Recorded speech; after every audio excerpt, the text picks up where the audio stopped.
Hello, this is Dr. Eric Bricker, and thank you for watching AHealthcareZ. Today we're going to be discussing the history of employer-sponsored healthcare costs. And so this literally might be the most boring topic ever. So I have gone like no tie, like sleeves rolled up. I mean, you should see the fashion advice that I receive from you people. So I'm pulling out all the stops today.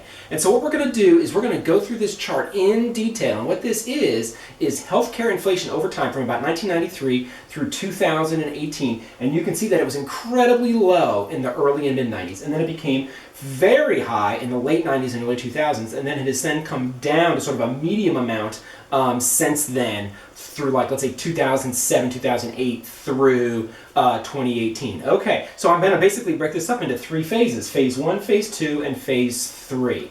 Now, we're going to look at this healthcare cost history through the lens of employer levers that they are able to pull. And they basically come down to three things: the premium, in other words, what your overall healthcare costs are, right? You can really dial down the cost, or you can let the costs flow, so the amount that's paid out in plans.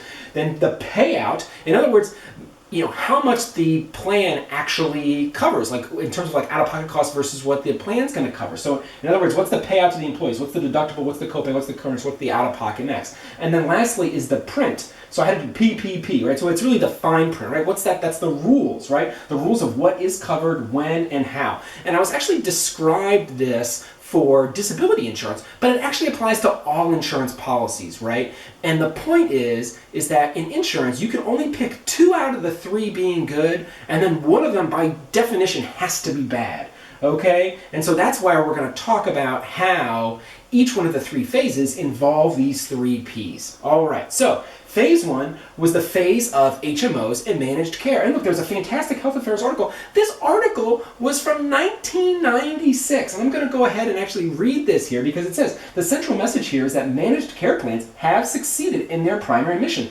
to reduce the growth and rate of healthcare costs. Guess what? HMOs worked. They absolutely lowered healthcare costs. And you can see here in phase 1, look how low the healthcare cost inflation was. It was essentially flat.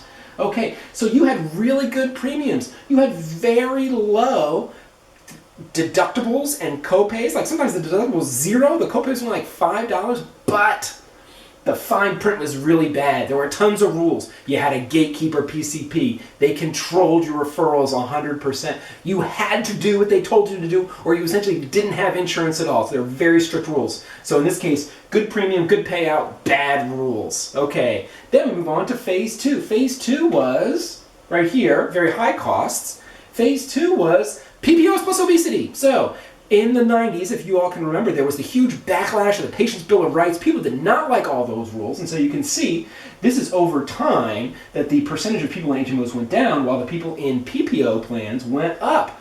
Okay, fine. So you still had a copay, $25, $5. You had a low deductible. It was 0, $100, $200, but they essentially got rid of the rules. So you didn't have to have a PCP gatekeeper anymore. You could self-refer to wherever you wanted. And so, and by the way, that's when the obesity epidemic kicked in. So what happened was that another article from Health Affairs from 2005 looked at healthcare costs back in like the early 2000s, late 90s, and it said, look, previous work has indicated that the rise in modifiable risk factors such as obesity accounted for approximately 27% in the change of healthcare spending between 1987 and 2002. So this is when the obesity epidemic kicked in.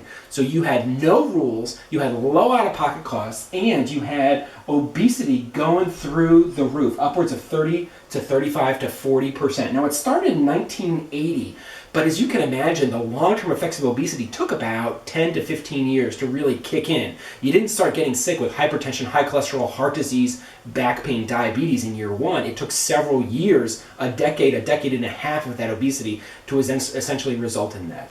So phase 2 was good payout. In other words, you had very low deductibles, very low copays. You had very good fine print. You could self-refer. You didn't have any PCP gatekeeper rules, but you had bad premium. Healthcare costs were super high. Okay, next up, we're moving into phase 3. Phase 3 is the phase of the HDHP, high co-insurance, high out-of-pocket max. So in other words, it's the great cost shift. Okay, and you can see here what this is deductible spending, over time. This is co-insurance spending over time. This is out-of-pocket max spending over time. And what is this inflection point right here? 2009. So look at that, from 2009 to 2018. So essentially for the last 9-10 years, we've had this dramatic cost shift that has resulted in these relatively low healthcare cost inflation, right? So we say, oh, healthcare costs are going up, but they're still relatively low compared to where they were in the past. So phase 3 is characterized by good, fairly good premiums, like fairly good fairly good print, right? You don't have a lot of rules, but bad payout, bad coverage, right? The deductibles are not good, the co-insurance is not good, the out-of-pocket max is not good. Okay, so what are the lessons of healthcare cost history? 1, there are 3 traditional employer levers. Okay, we have already cycled through the bad print lever of the HMOs, the bad premium lever of the low deductible PPO plan, and the bad payout lever of the HDHP. So, can you have all 3 levers be good? And the answer is no, probably not.